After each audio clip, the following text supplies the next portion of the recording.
দর্শক শ্রোতা, বাংলাদেশের ক্রিকেট অঙ্গনের কিংবদন্তি সাকিব আল হাসান অলরাউন্ডার, তার ভাগ্য ফিরেছে। এতদিন তার ভাগ্য কোথায় ছিল সে নিজেও জানে না, একেবারে তালমাতাল অবস্থা হয়ে গিয়েছে। বোলিং অ্যাকশনে তিনি দুইবার ফেল করেন, যার ফলে তিনি বোলিং অ্যাকশনে তিনি নিষিদ্ধ থাকেন। তৃতীয়বার মতো সে ভুলটি তিনি আর করেন নাই। এবার নিজেকে প্রমাণ করেছেন যে তিনি অলরাউন্ডার।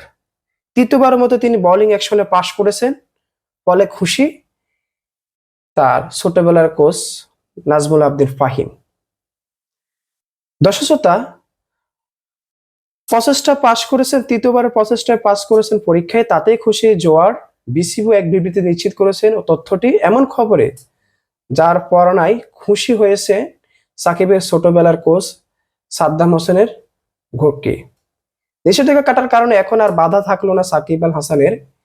ক্রিকেট বোলিং করতে পারবেন, খেলতে পারবেন জাতীয় দলেও। সাকিবের কোচ গোগি খুশির খবরে শুনেন বিসিবিকে সেই অনুরোধও করলেন। সাকিব এত বছর খেলছেন, কেরিয়ারে একেবারে শেষ সময়ে তার বোলিং অ্যাকশন অবৈধ বলে প্রমাণিত হয়। ফলে এত বড় তারকা হিসাবে একটা লজ্জার বিষয় ছিল।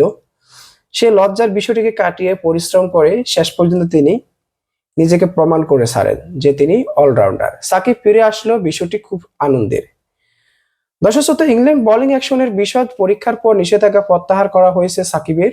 অথচ মাঝের সময়টাতে নিষেধাজ্ঞায় পড়া সাকিব মিস করেছেন চ্যাম্পিয়ন্স ট্রফি, যেখানে আন্তর্জাতিক ক্রিকেটের ইতি টানতেও চেয়েছিলেন দেশের এই অলরাউন্ডার।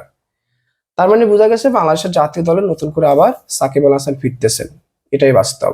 হা হা হা।